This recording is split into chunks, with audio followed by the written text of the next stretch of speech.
Welcome to All About English and a very Merry Christmas to you. I'm Dennis Wilborn, and in this Read All About It series, we are exploring Charles Dickens's classic novel, A Christmas Carol. We'll be breaking down the story into 26 parts as we follow Ebenezer Scrooge on his journey to understand the true meaning of Christmas. Now, are you ready to dive into the world of Christmas Carol? Then join me as we continue our journey through Dickens's beloved tale. Now, if you've been following along, you'll know that Scrooge has already encountered the ghost of Christmas past and taken a trip through time. In this episode, number 11, we'll be continuing with Chapter 2, Part 2 of the first of three spirits. Now let's see what it's all about. The first of three spirits. Chapter 2. All right, let's jump in with the vocabulary. Always start with vocabulary. The first one up is apprentice. Now, here's a word we don't hear quite as often as we used to. Apprentice. It is a verb. It's oftentimes used as a noun as well. But in this case, to be an apprentice or to apprentice is to be an apprentice or to learn skills from an employer.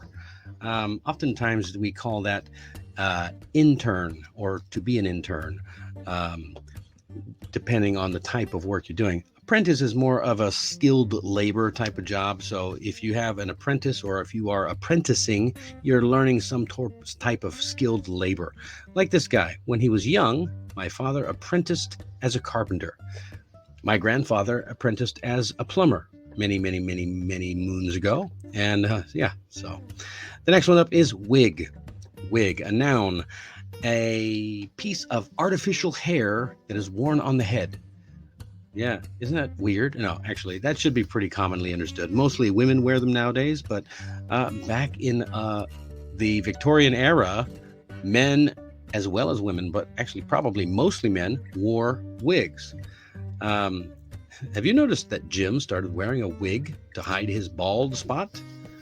Normally, we call that toupee. It's a French name for a hairpiece that goes over a bald spot. But a wig, a piece of artificial hair that is worn on the head. Next one up is jovial. Jovial means very cheerful and friendly. And it's an adjective, meaning it describes a noun. You should know that already.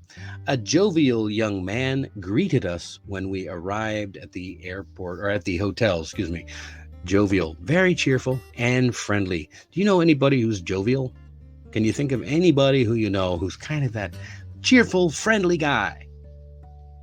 Well, you don't have to leave a comment on that one. You can keep that to yourself, but it's up to you. Snug, adjective. Warm, comfortable, and protected, especially from the cold. Yeah, I love this word because it just makes you think of something wrapped up in a little blanket. We have an expression, snug as a bug in a rug. It's fun to say, and it rhymes. I imagine bugs in rugs are rather snug, but I wouldn't know, not being a bug. But my parents are building a snug little house in the countryside, warm and comfortable and protected. Yeah, I'd like a little snug house in the countryside, wouldn't you? Next one up, fiddler. A fiddler. I love it. This is a noun. It is describing a person who plays the violin, especially to play folk music.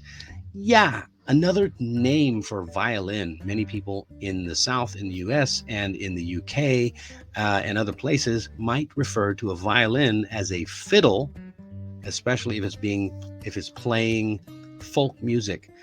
We play the fiddle. The fiddler plays the fiddle.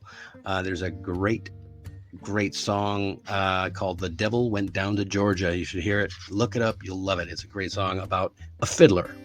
And the fiddler was accompanied by an accordionist and a guitarist. Yeah. An accordionist is a person who plays the accordion. A guitarist is a person who plays the guitar. And a fiddler is a person who plays the fiddle. Why do they not call him a fiddlist? Probably because it sounds ridiculous. All right, moving on. All right, let's jump in with book passage number 2. If you remember, as I mentioned before, we just saw the spirit of, or excuse me, the ghost of Christmas past, who is the first of the 3 spirits, wake Scrooge up and take him through the wall. Remember, the spirit looks like a small little child and an old man at the same time, is carrying some piece of holly in its hand and has a glowing light coming out of its head. So let's see. The ghost stopped at a certain warehouse door and asked Scrooge if he knew it. Know it? I apprenticed here. They went in. At sight of an old gentleman in a Welsh wig sitting behind such a high desk that if he had been 2 inches taller, he must have knocked his head against the ceiling. Scrooge cried in amazement, "Why, it's old Fezziwig! Bless his heart, it's Fezziwig alive again!" Old Fezziwig laid down his pen and looked up at the clock, which pointed to the hour of 7. He rubbed his hands, adjusted his waistcoat, laughed all over himself, and called out in a comfortable, oily, rich, fat, jovial voice, "Ho, yo, ho, there, Ebenezer, Dick!" A living and moving picture of Scrooge's former self, a young man, came briskly in, accompanied by his fellow prentice. "Dick Wilkins, to be sure," said Scrooge to the ghost. "My old fellow prentice, bless me, yes, there he is." "Yo-ho, my boys," said Fezziwig. "No more work tonight. Christmas Eve.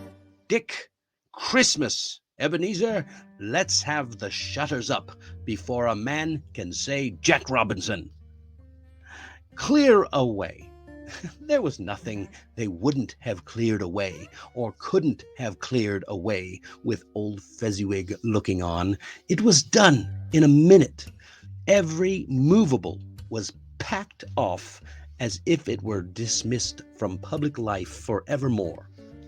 The floor was swept and watered, the lamps were trimmed, fuel was heaped upon the fire, and the warehouse was as snug and warm and dry and bright a ballroom as you would desire to see upon a winter's night.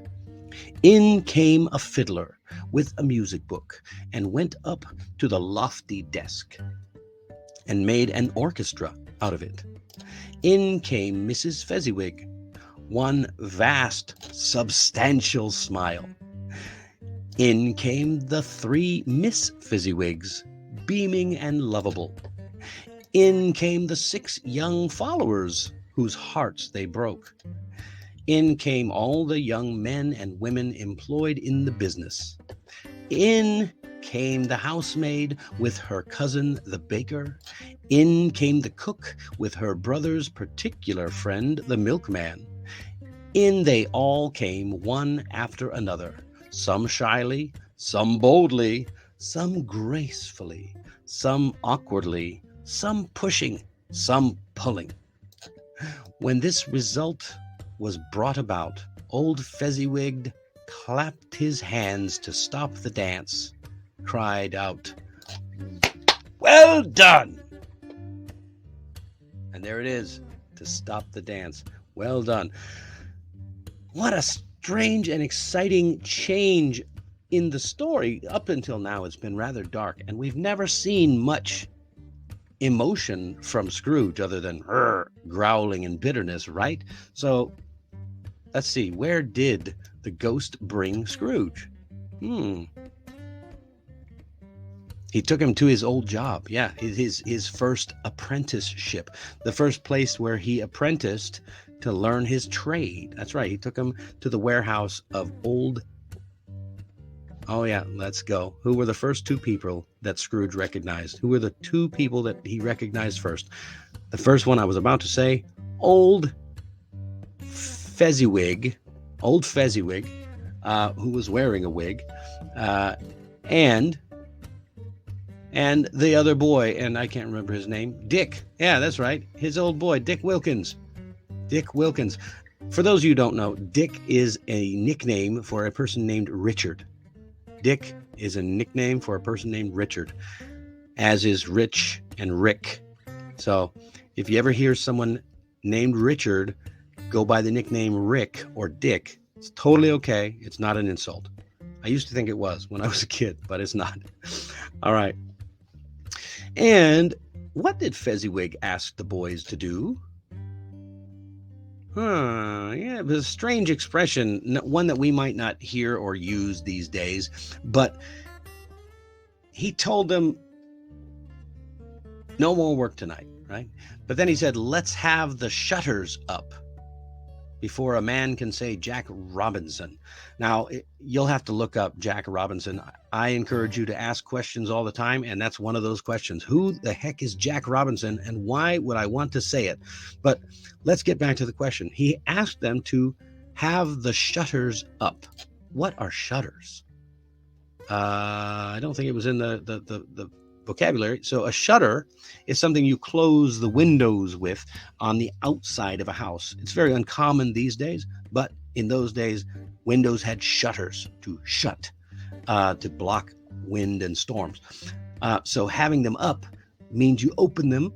You know, sometimes they fall down, sometimes they open wide. You have them up, and of course, clear away. Now, this is an abridged version of the story, so we're not getting all of the story here. I'm sorry. If you'd like me to read the whole story, send me a comment. We'll see. Maybe we'll do a special at the end where I read the whole story from beginning to end without questions. So have the shutters up means to open up the windows and clear away. That was clear away, meaning get everything out of the way so we can get busy with the party. Now, who came in the ballroom after the room was repaired? Yeah, everybody showed up. The whole staff, all of the people who worked there, Mrs. Fezziwig, the three Miss Fezziwigs. If you weren't aware already, Miss, and I get this question quite often actually. Miss is for an unmarried woman. We don't use it quite as often as we used to. But Mrs. is for a married woman. Miss is an unmarried woman. So we're talking about the daughters of Mr. and Mrs. Fezziwig. And of course, there were three of them, and there were six boys who followed them, who they broke their hearts all the time, apparently.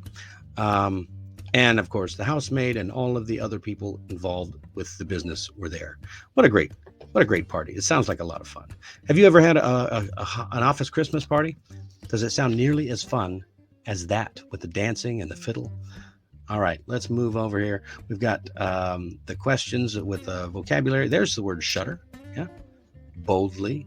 It's true or false. Here we go. Okay. So my question here, the same here. Why do you think the ghost brought Scrooge back to that moment? Why do you think the ghost brought Scrooge back to that moment? I would love to know what you think about that, because it's an important moment, really, if you think about it. Why would he bring him back there? Strange place to take him.